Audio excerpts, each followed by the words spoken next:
Okay, so thank you for all being here. My name is Maggie Flinn. I'm an associate professor at The Ohio State University in the departments of French and Italian and Theater, Film, and Media Studies. Part of the reason that I'm sitting here is because I edited a book that I promised I would plug here. I promised Jenny Robb that I would make sure I said something about this book, which is called Drawing in the Feminine, Bande dessinée in Women. So it's an edited volume of scholarly essays, but that I think are actually quite accessible. And for pretty much anybody to read. Thanks to a grant that Jenny and company got from the Ohio State Energy Partners. Did I say that right? They changed their name somewhere along the way. This book is actually available open access. So if you go to the OSU Press website and look for the book about bande dessinée that's an edited volume, there's a link that'll get you there. It doesn't take too much work to find it, but it's sitting up here if you need to look at it. So I am so happy to be here with Léonie Bischoff. We're kind of continuing a conversation that started earlier this week with my class. She's been running around Columbus she's been to the French Immersion School. I want to take advantage of this most public, largest moment to thank her for all the stuff that she's done this week. Thank you for having me. It's been amazing so far. I first came across her work thanks to a doctoral student many years ago. Well, not that many years ago, but significant.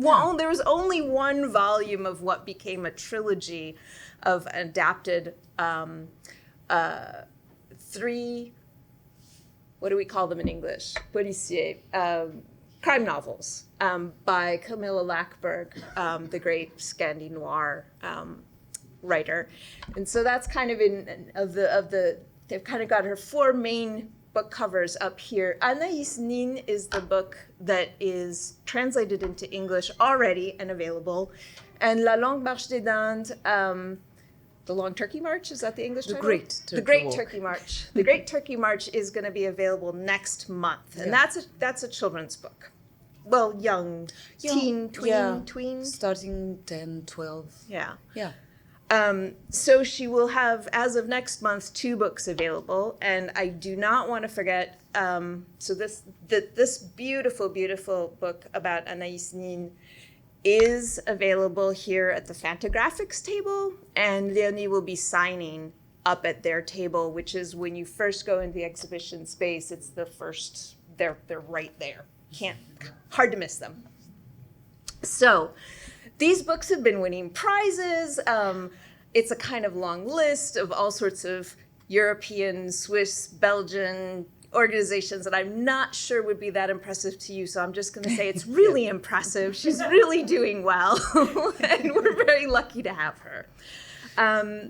What we're going to do today is really, actually, Léonie has a bunch of images that are from the Anaïs Nin book, and she's going to walk you through some of her process, which is really cool and fascinating. I will then prompt her a little bit with maybe 1 or 2 questions, but mostly want to be able to let you ask questions of her. Okay, so without further ado. Thank you. So I knew that coming here I would be probably in a crowd of people either studying comic books, practicing comic books, or other forms of art, and I personally am always super interested in seeing the behind the scenes, the how-to, the process.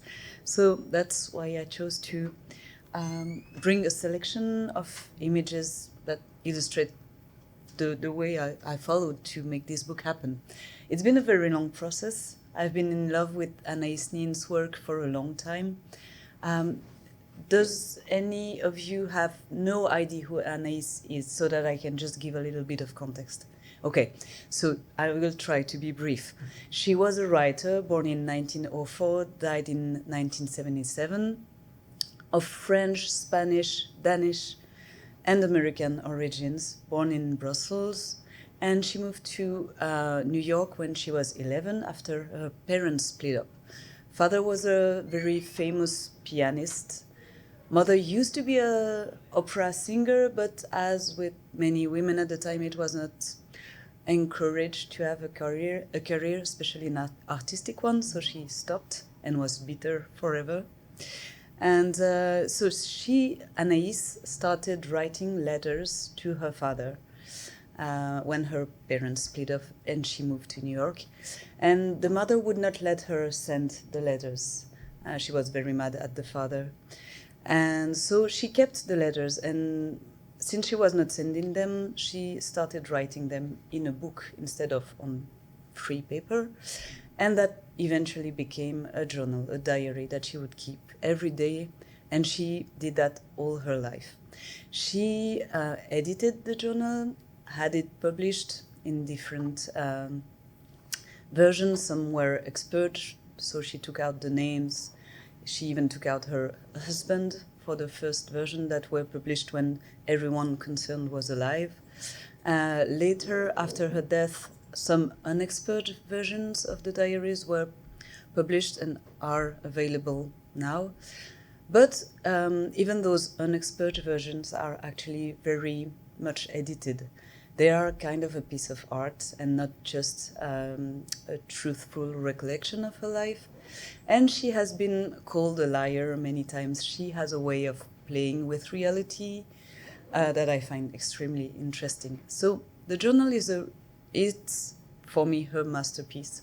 She also published a few novels and a lot of erotica, which is what she is most famous for, and I kind of hate it. It's yeah, it's very dated, and it was like commission job.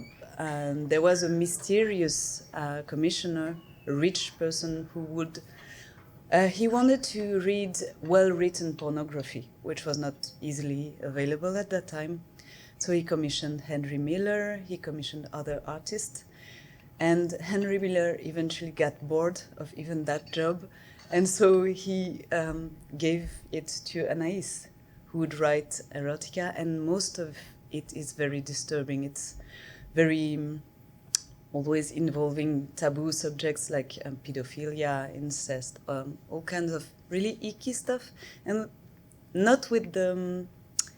There's no, no step back, pas de recul. No distance. No critical, distance. No critical yeah. distance. It's and no filter, and it's well written, but I really don't like it. But many people, you say Anaïs Nin, that's what they go for. So I fell in love with the journals. I started reading about her life. And so I also read biographies written by other people.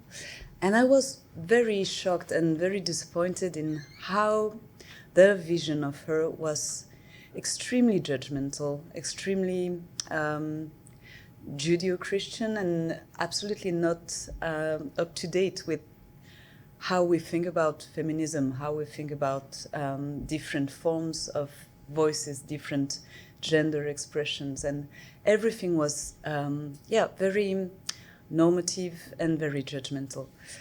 And so that was one of the things that made me want to write about her. I was like, how can she be so misunderstood nowadays? And also the main reason was she writes in a very full of image way. It's the time period of the 1920s, 1930s. It's surrealism.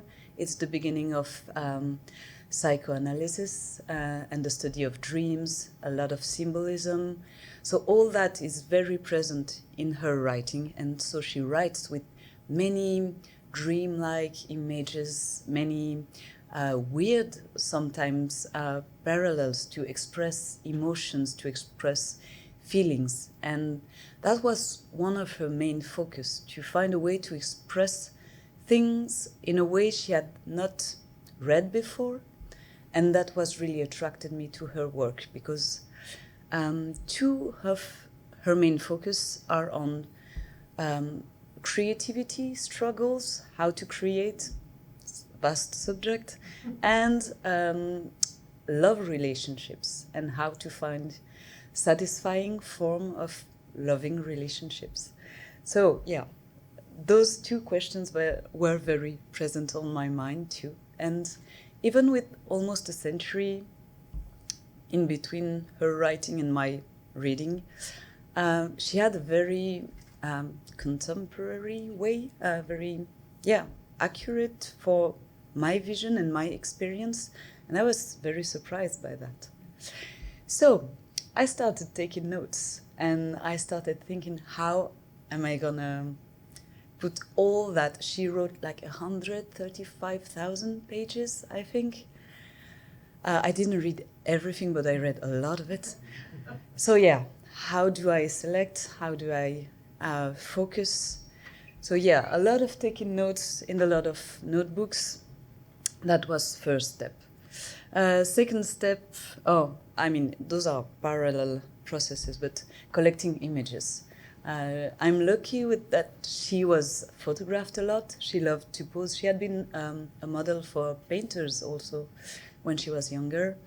So yeah, a lot of images that I would collect, and also images about, so this is the house in Louveciennes where most of my comic book takes place. That's where she lived, in the outskirts of Paris in the early 1930s. And also I collected images, like drawings, paintings by artists of that time period, because it's super important and interesting to me to see how artists that lived in that time frame were seeing their own world, were using like how to simplify the lines for the clothing, the furniture, all the backgrounds. So yeah, image collecting is I love doing that. It's amazing. I could spend years just collecting image, and then I start trying to draw from those images. There's like a whole process to make an existing character mine. I have to learn how to draw them without having to refer to photograph for every drawing that I will need to make. I have to get to know them, and I have to transform them so that they will fit with my own style, because I don't have a really realistic style. And so I have to learn how to simplify their faces and know them well enough that I can then draw them by memory without always having to look. So yeah, those are sketches. First round of sketches are always a bit frustrating for me, because I first draw really by looking at the pictures, and those are drawings that don't really look good, but they are really studying to find which shape has her nose, which is very particular, which are the proportions of her face, how does she also move, the way she holds her head, the way she moves her hands, which is kind of hard to guess, because pictures at that time were kind of posing. Yeah, there's not a lot of spontaneous pictures of her, but I get to imagine things. That's nice. That's like round 2. I don't look at the pictures anymore. I only look at my sketches, and then I do more sketches to get a little further away from reality and a little more into my style. And also you will notice that sometimes I draw with pencils. This is like brush pencils that have black ink inside. You don't have to dip a brush in the ink. I don't know the name in English. It's really, really a nice tool that I like to use a lot. And I like to have 2 of them. One of them must be almost dry, so you can get that dry brush. It's very pleasing. Yeah. Also random pencil, but yeah. So yeah, a lot of sketches to find the faces, the expressions, and the movements. And trying different tools, because I didn't know at first how I was gonna do the finished drawings. I ended up using the famous colored magic pencils that have the 3 primary colors in one pencil, and so the line changes color as it goes, and it really gives a magical feeling. But at first I was not sure which technique I wanted to use.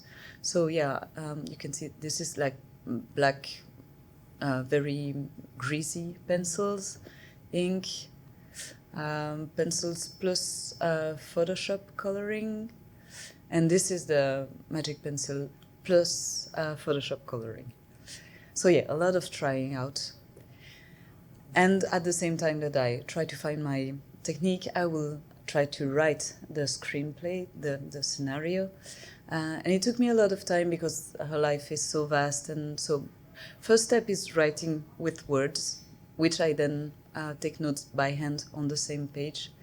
And then comes the real comic books part. So the storyboarding or découpage.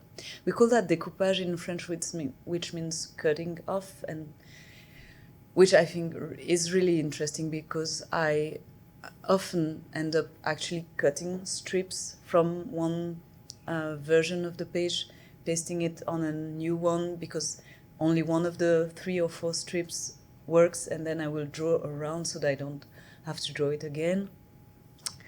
And that's, to me, the most interesting part when you really think about rhythm, about how you want to tell that story, and not just the previous step is like very technical. What happens in which scene? Who is there? What information needs to come through to the audience? But this is really the how, and visually how, because most often I have like visual intuition that are either given to me by Anaïs with all her images and symbolism, or things that come pretty clearly to my mind, and for which I'm super grateful, because those then serve as pivotal point around which I can build the less obvious stuff that I need to tell. So I will usually draw the whole story like that before I get to the finished pages. And so this is my setup. It's pretty simple. I just need that inclined table so that I don't get too much backache. Yeah. And yeah, 3 pencils, a very light, like no photo blue one, the magic pencil, and a very dark purple blue one to do the shadowing, and yeah. And so that's what it looks like in the end. So yeah, that's my process. And where should we go now? Where should we go from there?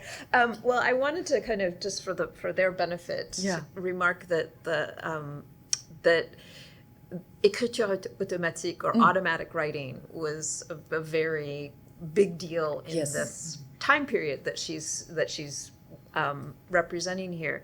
And on Wednesday, was it Wednesday? I don't remember. I think so. You were talking about how your style tends to be so soigné, so neat, so precise. And I wanted to ask you, as a sort of follow-up to that, about that tension between, you know, the kind of letting go, because you also mentioned, I don't know if you want to click back to, you explained the little pad in the with the dark color, where you got, which one? Oh, go forward. That's she admitted that sometimes she doesn't like the color that's coming up, and so she would work on the pencil to be able to get. I wondered about that sort of tension between the letting go of letting the colors emerge that were just going to be there, that you couldn't control, and then that desire to kind of get back. No, I want the right color. I am very much a control freak. I have to admit. So yeah, it's a very interesting tension, and you were talking about automatic writing, or at the storyboarding stage, there is very much a sense of I am trying to not, once I've defined what is supposed to happen in a scene, I'm very much trying to let like my subconscious brain talk directly to my hand, and I'm surprised myself by what comes into the paper, and that's a most wonderful feeling. And that's, I think, where the most powerful images, or the one that makes people react the more, are usually something that come by surprise. So that's a very satisfying and very magical feeling. But when I draw the finished pages, then I tend to get a little more, controlling, and in a sense, that's good, because I like having clear flowing lines. I like knowing where I go. I like being able to really express emotions and control what emotion the characters are expressing. But on the other hand, it sometimes on the storyboard, the expression has come so naturally, and I struggle to try to reproduce it, but more clean. Yeah, it's.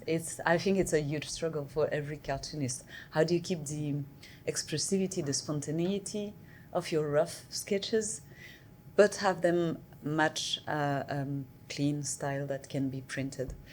And yeah, part of that for me is like the magic pencil helps me not be so much in control because I'm surprised with the color that comes out. I'm also less, I tend to, because I'm also very self-conscious and critical, like many of us are. I'm never happy.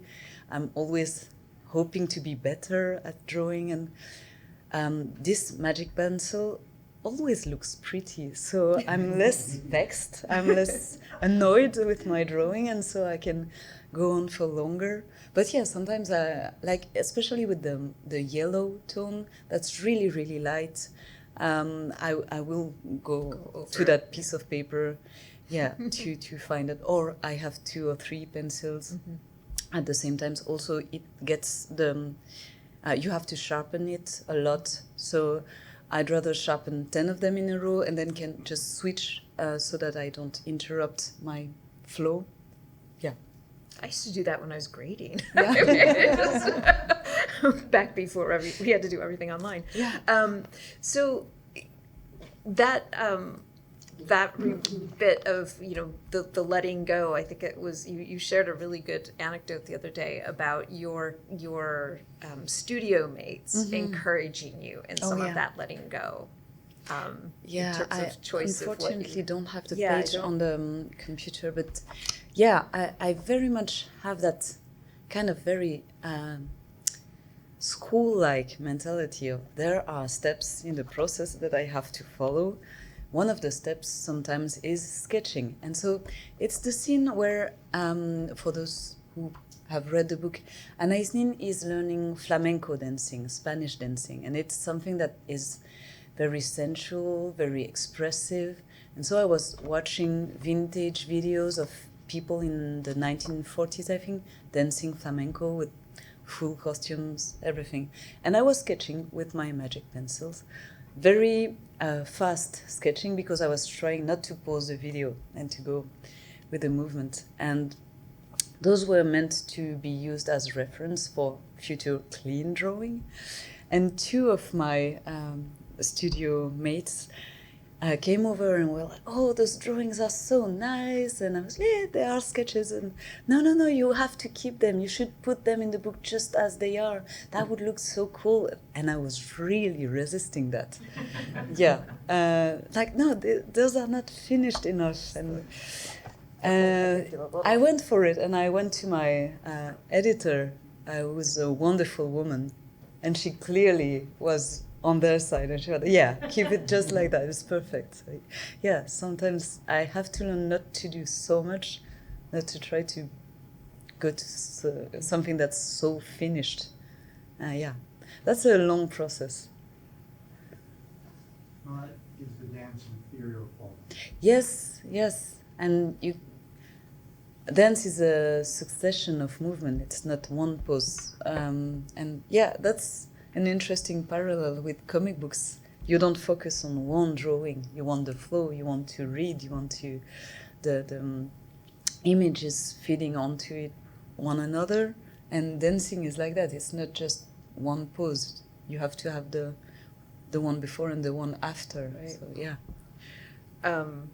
So on this kind of notion of collaboration across your work, you've done books that have been your own from start to finish, and then you've done adaptations, yes. You've worked with scenaristes, scriptwriters, and it seemed extremely frustrating to you to have to let go of coloring. Oh, yeah. So I wondered if you could kind of talk about that tension between doing those different types of work and how you've been proceeding across your books so far. Yeah, sure. That's interesting because, as you all know, comic books is a long process. When you add the writing part to it, it's even longer. And I learned a little bit of scenario, of script writing. So I went to a school for comic books in Brussels, Belgium. It's a very good school, but the focus is more on storyboarding, narration, and drawing, and a little less about really writing and finding stories and how to find ideas. So it's always a struggle for me. So I really enjoy alternating projects on which I will do all the works, so writing, drawing, coloring, and works where I will collaborate with other people. And so the Fjällbacka books, it was commission work from my publisher. And so there was the first book, there was the scenarist, and there were colorists. And that was not a choice that was given to me. I would have loved to do the coloring also, especially because with Olivier Bocquet, the scriptwriter, we went to Fjällbacka, which is a town that really exists. We took thousands of pictures. He's a photograph before he was a scenarist. So we had a lot of color reference. And yeah, it was very frustrating to me to have to let go of the coloring part, especially because we then had to take so much time to explain to the colorist. It was not really her fault. There have been 6 or 7 colorists who have worked for 3 books. I have to say that Casterman, my original publisher, did not do a good job on this project. They were just trying to go cheap, so they would hire students or people who were already overworked because they were accepting rates that were not sustainable. So we had to explain over and over again to many different people what we were expecting and to send pictures as a reference. And as you said, it's a crime story, so timing is crucial. You cannot color a scene like it's the night when it's supposed to be the day. So yeah, a lot of wasted time when I could have done it myself. And the purpose of having a colorist was to save time. So yeah, totally counterproductive. Would not recommend. I was hearing Tina and Lisa just before, who had a wonderful experience with their colorist. So yeah, I think if you can choose the colorist yourself, if it's someone you know and you can have also a direct conversation and not go through a publisher and be like just one piece in a big, like, industrial stuff. I didn't really like this way of working. Last book I did was an adaptation also, but I was the only one working on it, so I just have the book and then I do all the rest myself, and that is much more comfortable. One more thing, I have a few, one question that sort of gets into cultural differences, but before we move on from style, I would like you to kind of talk a little bit more for this audience about the wordless scenes, because it was very striking to me reading across all of her work, sitting down together to kind of prepare for this, that she really has a penchant for wordless scenes. Yes. Yeah. How do you talk? I will just go back to, the first sequence. I don't know, it's not very clear, but 3 pages with a storm at sea, a tiny little ship that crashes on a rock. You can see the shape that the sail does when it's on the rock. And next page is her on the floor, and the body shape mimics the shape of the sail. Yeah, thank you. And so I struggled to find how to start the story. I had many scenes that were pretty clear to me on how I wanted to tell them, but I didn't know how to start.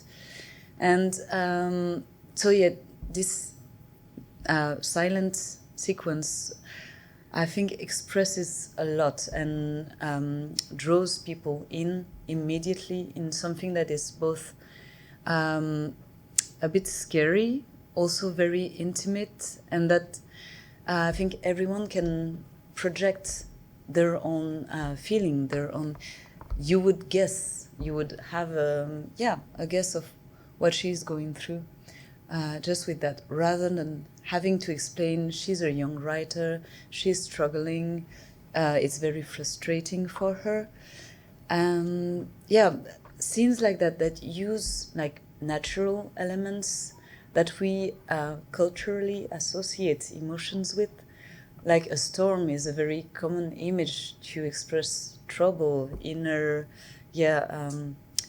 uncertainty, and a sense of being crushed by your own feelings. And later in the book, I use a lot of vegetal, floral motifs to express sensuality, pleasure, arousal, things like that.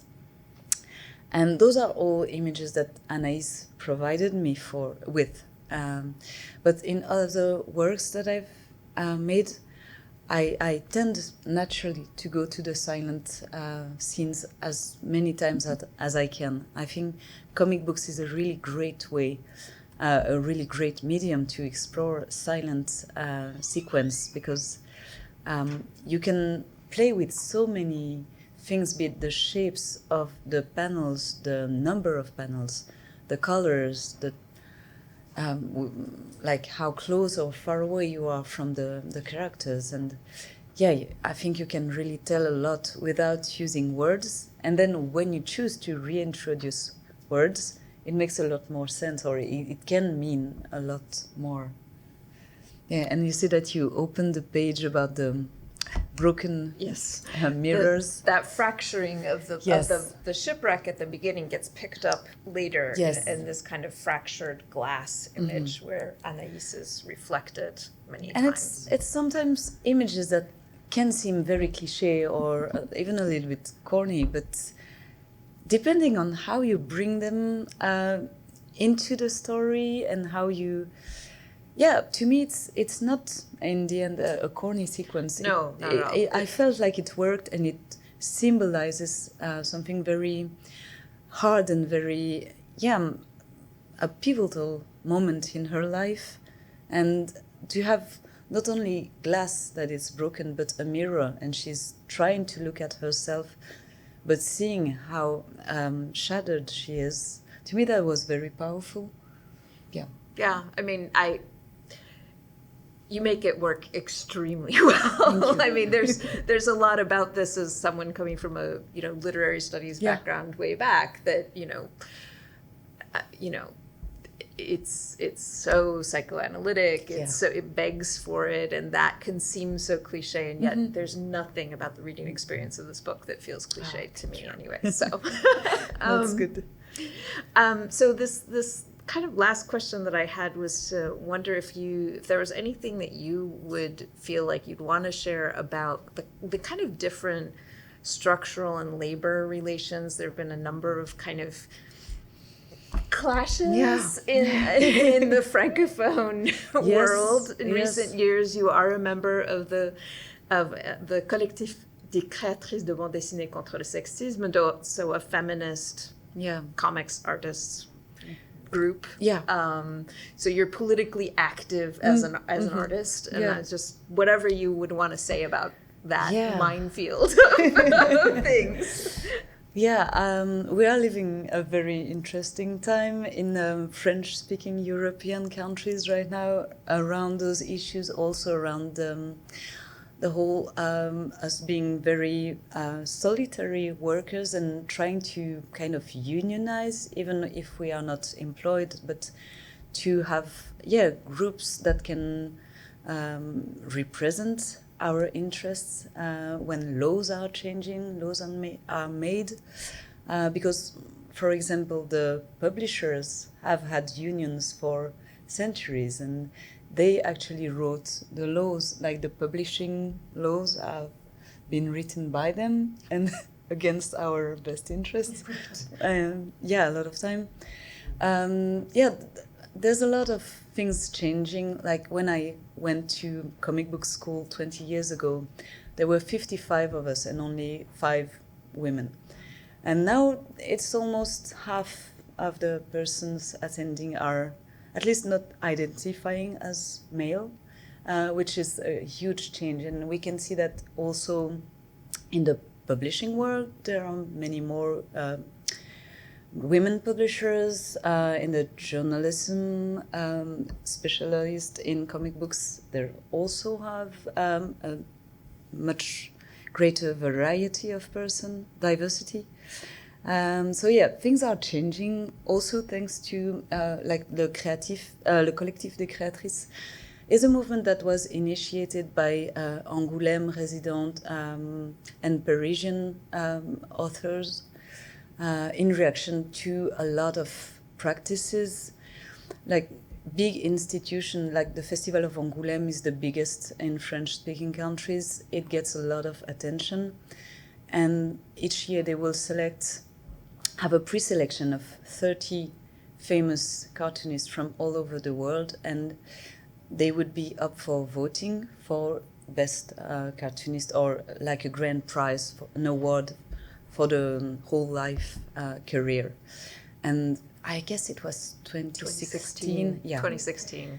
On the 30 people shortlisted, not one female or one non-cis male was included. And that combined with, it was a time frame where people were very much trying to like pinkwash everything and have a very reductive vision of what female comic books, like girly books, were, and trying to include female creatrix into very not thought through exhibitions, and all of it was very cliche, very just trying to make money out of, oh, this is like a new genre. No, sorry, this is not a genre. We work in many different genres.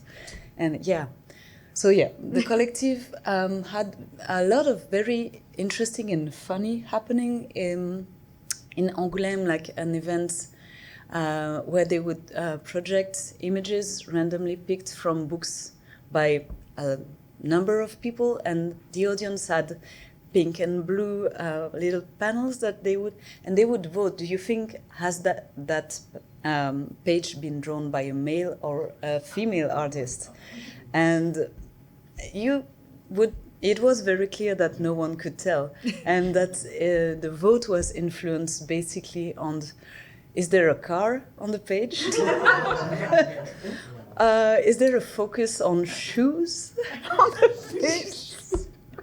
It was extremely funny to watch, and events like that to open mind and and they are still active. I'm a little less involved in that right now, and more involved on the social rights and social because in Belgium there has been a lot of changing laws about copyrights, and so I'm more involved at that at the moment. Yeah. All right, well, I want to make sure that there's time for your questions. So, John.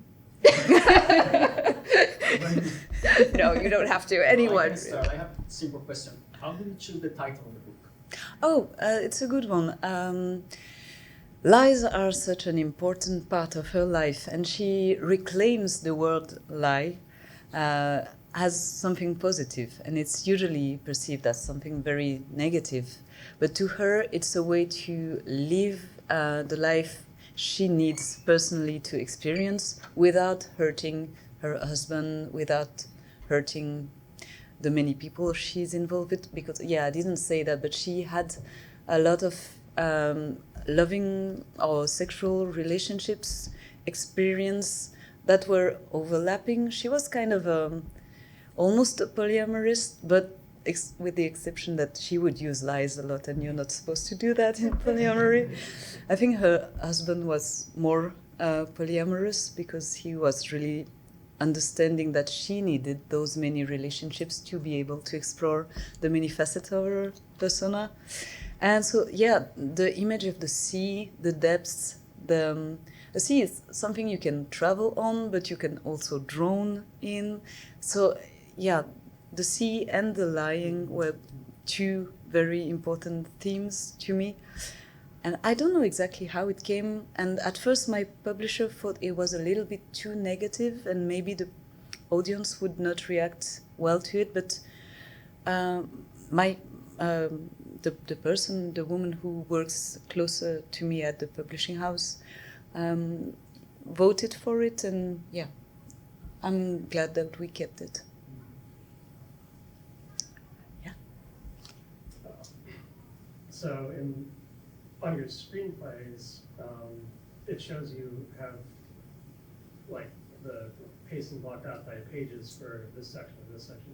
Do you find that your intuition when you're doing that is usually correct, or do you find yourself having to rework like the page pacing as you move on later on the process? Thank you. Good. Okay, so I need to repeat the question just for the recording. It was about, if you want to back up, about the way that the pages are blocked out, and whether she has to rethink that, or whether the pacing makes it through to the storyboard. Mm-hmm. Most of the time on that project, I was pretty accurate. Sometimes I realize while I'm doing the storyboarding that a scene doesn't work, and I have to start and find another way altogether to tell it. If I need to add pages or subtract pages, I always need to do a pair of pages, which is complicated. So I mostly try to work with what I've set out to do and try to find visually interesting ways to either save time or occupy the space if I have too much space. I'd rather do that than having to change the whole construction. Yeah. When you decided to put in the dancing sketches, did that throw you through a loop, or did that manage to work out okay? Yeah, I had saved that whole 2/3 of a page for just a repetition of her dancing in different poses, and that would probably have been a little bit heavy and boring, so that worked out much better. Yeah, I count a lot of luck, intuition, and my workspace colleagues' input. Even though at some phases of the work, I will not let anyone close, like I work like this, like a kid, and I'm like, what do you want if someone comes around? But yeah. Yes? You mentioned that you used like imagery from her journals. How much of the like dialogue or the text was from the journals itself, and like how much were you just putting in? Yeah. So this question was about how much of the dialogue came directly from the journals and how much was reworked. As far as the dialogues, I had to rewrite a lot of them because she will sometimes transcript dialogues in the journals, but mostly she tells it. Yeah, it's a journal, it's not a novel. So I had kind of to invent the dialogues. I have kept some of her phrasings, some of them. She uses sometimes just a sentence that is so perfect or so perfectly horrifying in some cases that I had to keep it exactly as it is. Because, we didn't talk a lot about the themes. There are some pretty horrifying stuff happening to her in her life, and she makes some very intriguing choices also at times. And I think she sometimes, probably unconsciously, kind of reveals very interesting psychological or societal workings, like systemic workings of the patriarchy just by the words she uses. And sometimes some of these sentences I had written in my notebooks early on, and I knew they would have to be exactly as they were because they were perfect. But yeah, it's a lot of work to, and I had a bit of imposter syndrome, trying to make people talk when there are people who really existed. But yeah, it's part of the game. There was a question there. Oh, what do you think is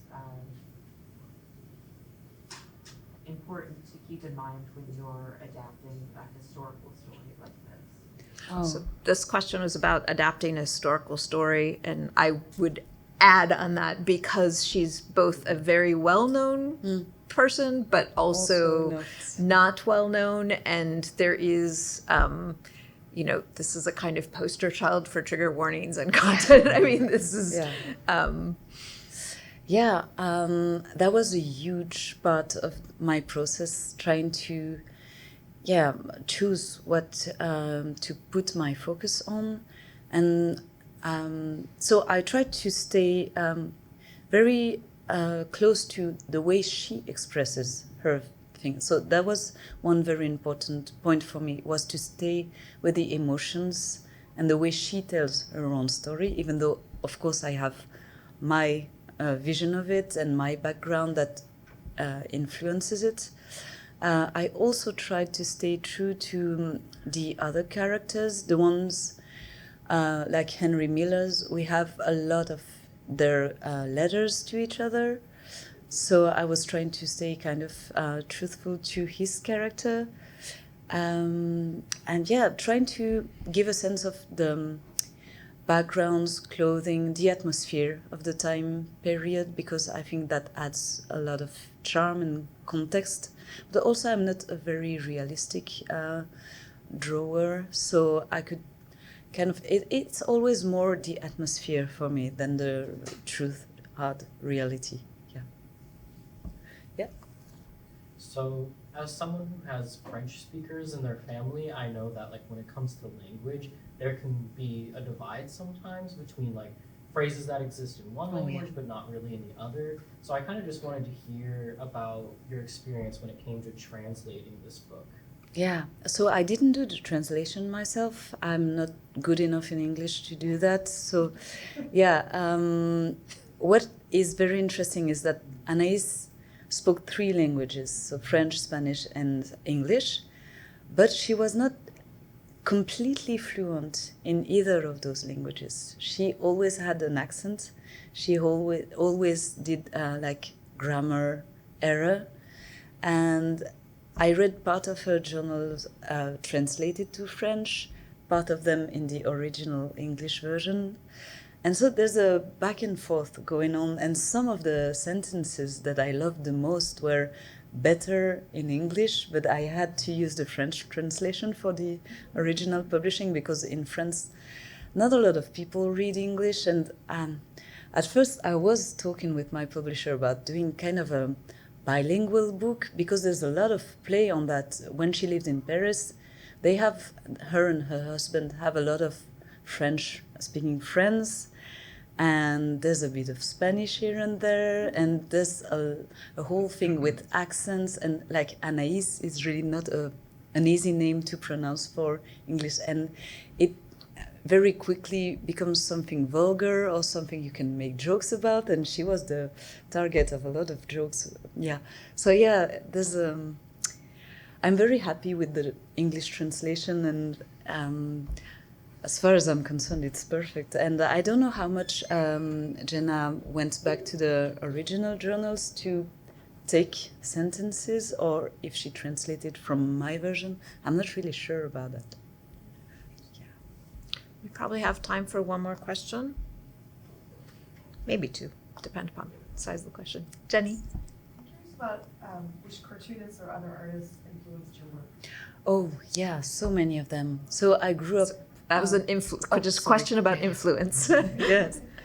So in French-speaking countries in the 80s, 90s where I grew up, there were a lot of serialized comic books, but it's not exactly the same as here. They used to be a little bit longer, like 64 pages, like Tintin or Asterix for people who know.